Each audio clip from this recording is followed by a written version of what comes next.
book of Revelation is God's revelation to man concerning the future.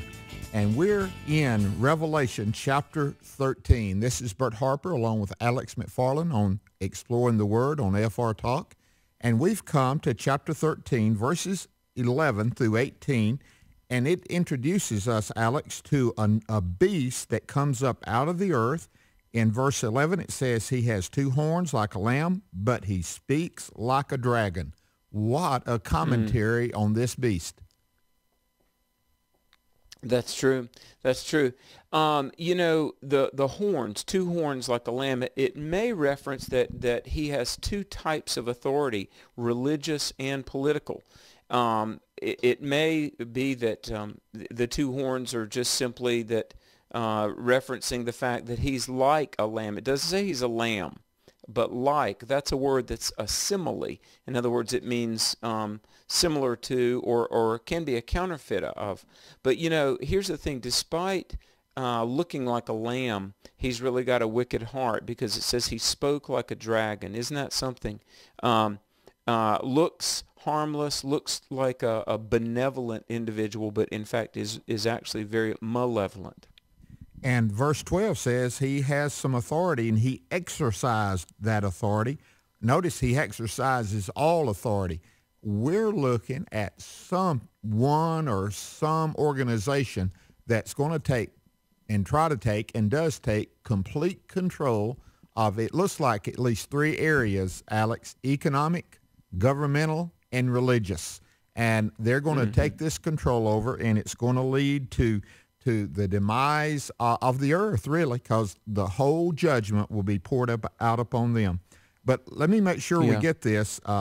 It says he exercised this authority on behalf of the first beast and made the earth and its inhabitants worship the first beast.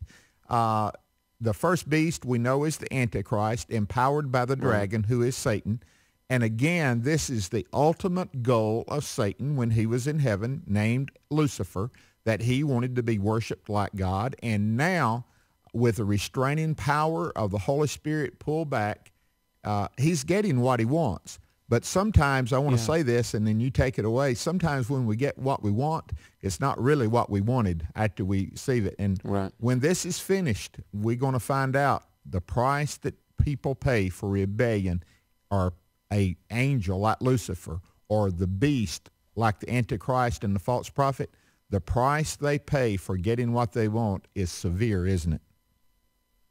Well, it is. There's a Christian speaker and writer named Os Guinness, and he's a Christian thinker, and he said this: the interesting thing, when the 20th century began, we had sort of embraced atheism, because Darwin in 1859 wrote On the Origin of Species, and evolution and atheism really swept much of the Western world. And then you got the 50s and 60s and 70s, and there was the rock era and the drug revolution, and the New Age movement really began in the 60s and 70s.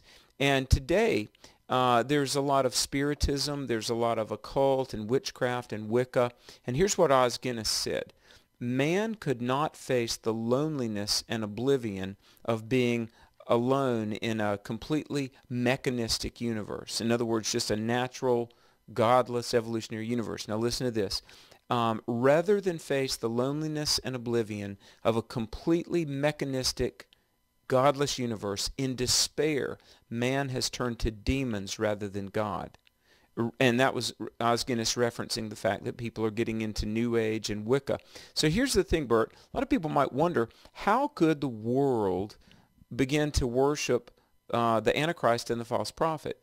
This man empowered by Satan and a lying, false miracle-working prophet, the false prophet.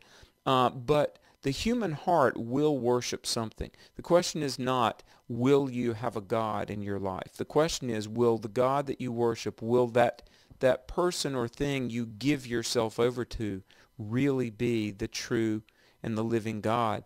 Now, if you're not grounded on the real God, and you've not believed his word and allowed the Spirit to lead you, you become very susceptible, very vulnerable to being misled. This false prophet, he performs miracles like Elijah of the Old Testament. He calls down fire from heaven. And Bert, do you remember in Matthew 7, Jesus said that there would be false teachers, false prophets. They would work wonders in my name. They're going to say they're from God, but they're really not. And this false prophet, who's kind of like Satan's version of John the Baptist.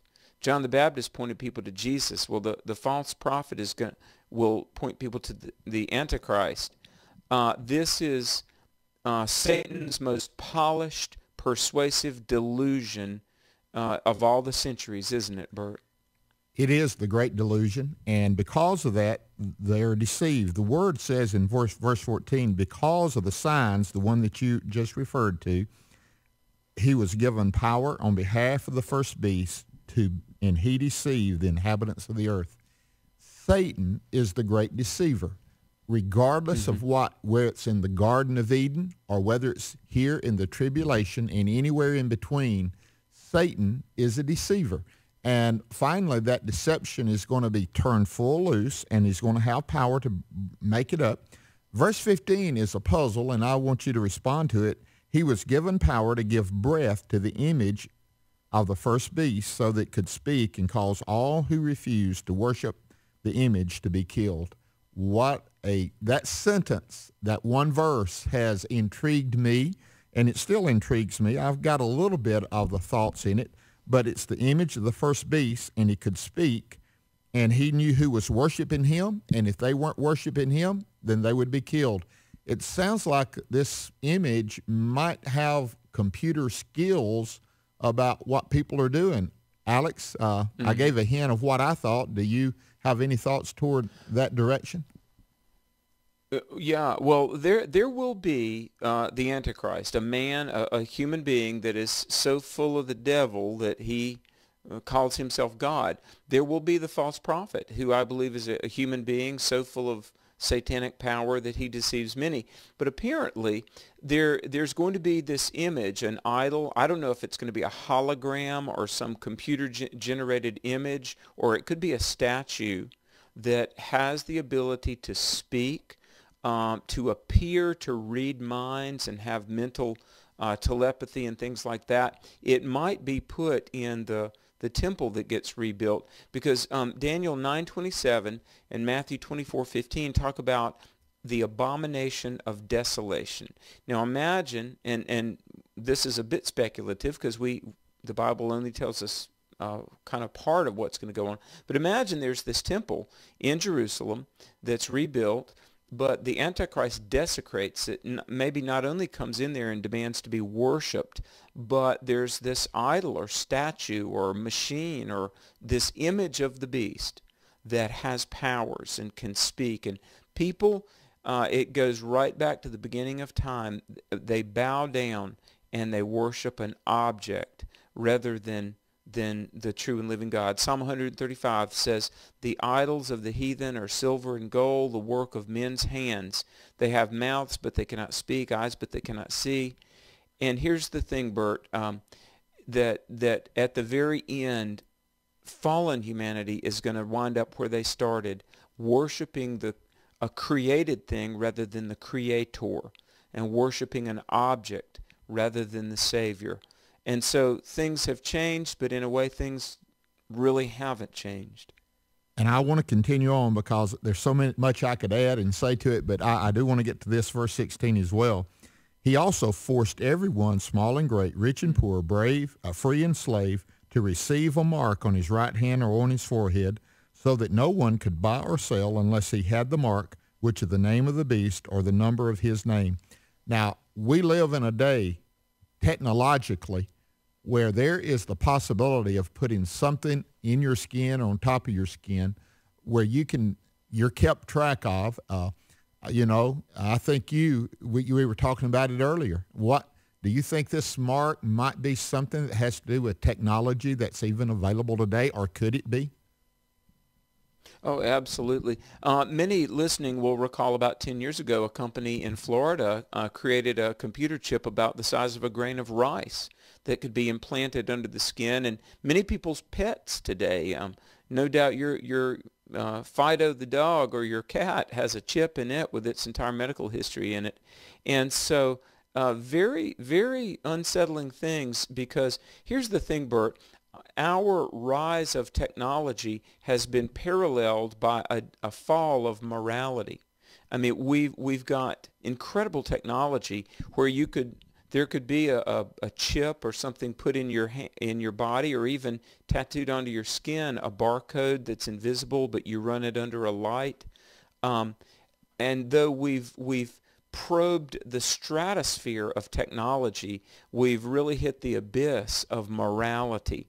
And friends, this is going to be the time when people will either have to stand up for God and pay the price, or cave in and follow the crowd. And very scary stuff. And this mark of the beast that you've heard about your whole life, you can read about it in Revelation 13.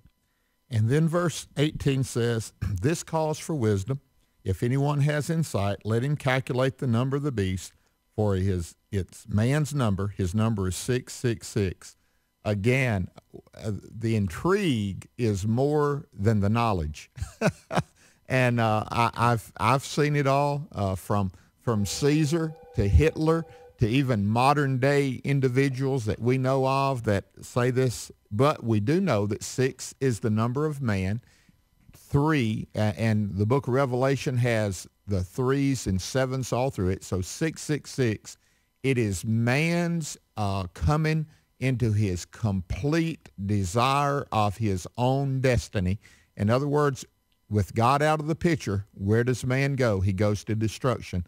And I don't know everything this means, but I know it is saying that man left to himself is headed for death and destruction. And that's what 666, at least, I know represents. What about you, Alex? Would you add to that before we go to our break? Well, yeah, the phrase, the beast, quote unquote, occurs 36 times in Revelation, 6 times 6.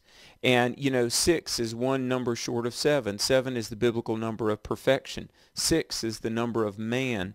36 seems to be the number of the beast. So 666 is the ultimate number, name of Satan, if you will, the one short of perfection. So multiples of 6 in the Bible are often used in descriptions of things that are ungodly and satanic. You're listening to Exploring the Word here on AFR Talk. Alex McFarland, Bert Harper with you today. We'll be back in 2 minutes with more of the book of Revelation.